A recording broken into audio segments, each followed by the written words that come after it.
dan terus menjadi pengamat kekuasaan. Karena mereka tidak bisa kita biarkan begitu saja, teman-teman semua.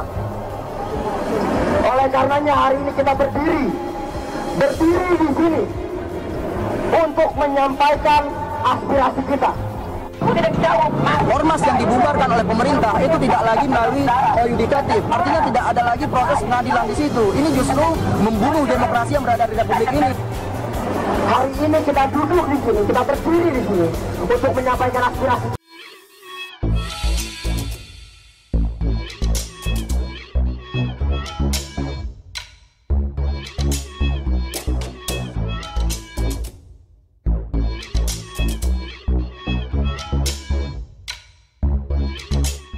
Tonton video ini sampai selesai agar Anda tidak gagal paham.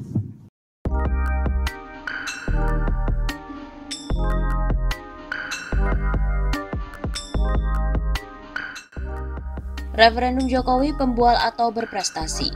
Mulai hangat pro dan kontra soal pandangan bahwa Jokowi itu pembual atau Jokowi berprestasi. Karena pembual maka wajar jika Jokowi mundur cepat.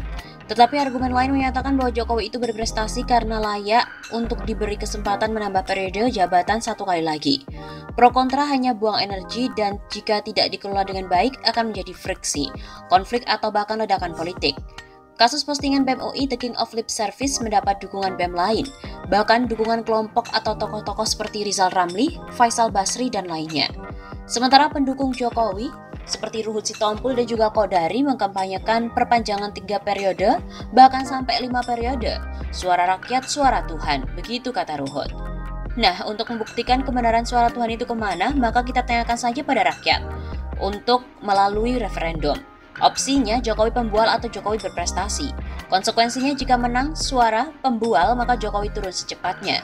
Sebaliknya jika suara rakyat adalah berprestasi maka opsi perpanjangan periode dilegitimasi.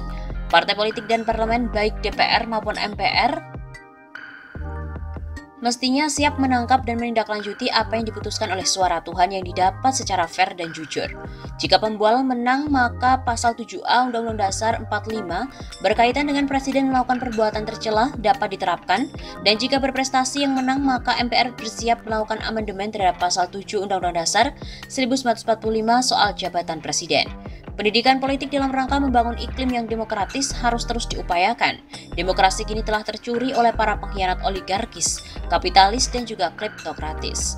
Mereka mengendalikan negara dan para politisi. Rakyat harus melakukan terobosan politik dalam menghadapi kebuntuan yang menyengsarakan. Referendum adalah bagian dari proses atau upaya itu. Ujungnya tidak lain adalah amandemen pasal 7 Undang-Undang Dasar 1945 atau penerapan pasal 7A Undang-Undang Dasar 1945 yang rakyat kehendaki saat ini. Langkah konstitusional harus dijalankan dan untuk mengetahui aspirasi rakyat yang sebenarnya, maka referendum adalah salah satu metode ataupun jalannya.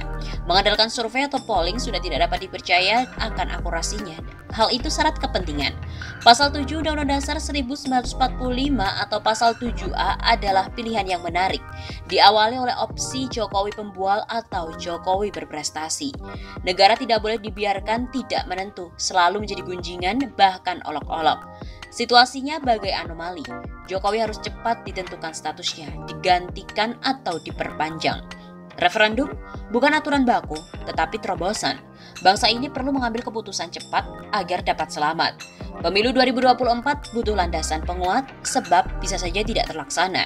Jika terlaksana pun harus signifikan berdaya guna bagi perbaikan bangsa dan juga negara. Referendum menurutnya adalah starting point untuk perubahan dan perbaikan.